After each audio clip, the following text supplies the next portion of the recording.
राधे राधे। आपका स्वागत है आपके अपने चैनल कान्हा पर। आज हम बात करेंगे संरक्षण पर। सेठ शादी राम जी के यहाँ एक नौकर था, नाम था उसका सांवल। वह कहता था कि मेरे परदादा जोधपुर स्टेट से उठकर नौहर बीकानेर तहसील के गांव में विडवराना में बस गया। एक दिन उसको खेत में गो पड़ी मिली और पैर में अत्यधिक चोट लगने की वजह से वह चलने फिरने में असमर्थ थी। सांवल के परदादा ने विचार किया कि गो 3 दिन या 4 दिन से प्यासी होगी। वैसे गरीब ऊंट पर गांव से चौघड़ ले आया, साथ कुछ चूरी भी दी। गो 2 घड़े पानी भी पी गई, चूरी भी खा ली। खेत से 2-4 पुलें भी उसने गाय के आगे तोड़कर डाल दी। उसका यह कर्म तब तक चलता रहा जब तक वह खुद उठकर दूसरे स्थान पर न चलेगी। सांवल का परदादा कुई खोदने में चतुर था। विडवराने में कुई खोदता था, बीकानेरी कुई 60-90 नीचे हाथ पर ही जल मिलता था। बालू की भूमि में कुई खोदना सांप की बिल में हाथ डालना होता था, क्योंकि कुई के ऊपर से ढह जाने की आशंका बनी रहती थी।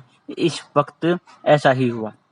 जल निकलने ही वाला था कि कुई ढह गई। सांवल का परदादा वृद्ध तो था ही, सबसे बड़ी बात यह है कि वह गरीब भी था। भला ऐसे आदमी के इस प्रकार मरण पर भी किसी को क्या दुख हो। गांव के मुखिया ने घर वालों को समझा दिया कि वह तो अब खत्म हो चुका है, हजारों मन मिट्टी उस पर गिर पड़ी है। अब यदि उसकी लाश के लिए यत्न किया भी जाए तो औरों के मरने का खतरा है, क्योंकि भूमि चारों तरफ से चल पड़ी है। अब तो संतोष में ही सार है, उसकी यो ही मौत थी। सांवल का परदादा वृद्ध तो था ही, गांव के काम में यह वह योग देता था। अतः गांव वालों ने मिलकर यह सोचा कि मीठे चावल कर देते हैं, नहीं तो इसका परदादा भूत बन जाएगा। मीठे चावलों के लिए पवित्र जल लाने की आवश्यकता पड़ी और वह कुआं 20-24 हाथ की दूरी पर था। बाल्टी डाली गई पानी निकालने के लिए और बाल्टी अटक गई। देखने पर दिखा कि एक काली परछाई ने उसे पकड़ लिया है और पूछने पर बताया कि मैं सांवल का परदादा हूँ। धैर्यदारों की उसी में छक्के छूट गए और गांव जाकर उन्होंने नमक मिर्च लगाकर यह बात बता दी। गांव में कुछ लोग साहसी तो होते ही हैं। उन्होंने कहा कि हम कुएं में जाकर देखेंगे कि मामला क्या है। बात जच गई तो 2 दिलेर लठ लेकर उतर पड़े। कुछ फासला रहा तो उससे पूछा कि तू भूत कैसे हो गया और तेरा छुटकारा कैसे हो। उसने कहा, तुम अंधे हो क्या जो मुझे भूत कह रहे हो? मैं साक्षात सांवल का परदादा हूँ।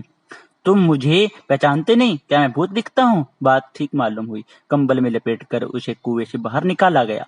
दूसरे दिन उसने अपनी मौत कहानी यूं सुनाई, आपने तो मुझे मरा समझ ही लिया था, पर मैं श्री गौ माता की दया से बच आया हूँ।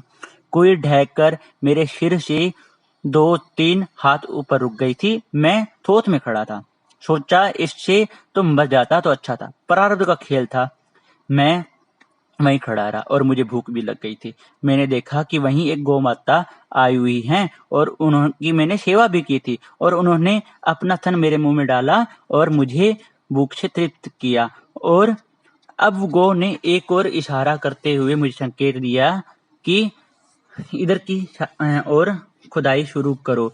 और मेरे पास सारे औजार थे ही और मैंने खोदना शुरू किया। और जब मैं थक जाता तो गौ माता आती और मुझे दूध पिलाती और मेरी भूख मिट जाती और फिर मैं खुदाई करते करते इस कुएं में आ गया हूँ। अब मेरी सहायता करो।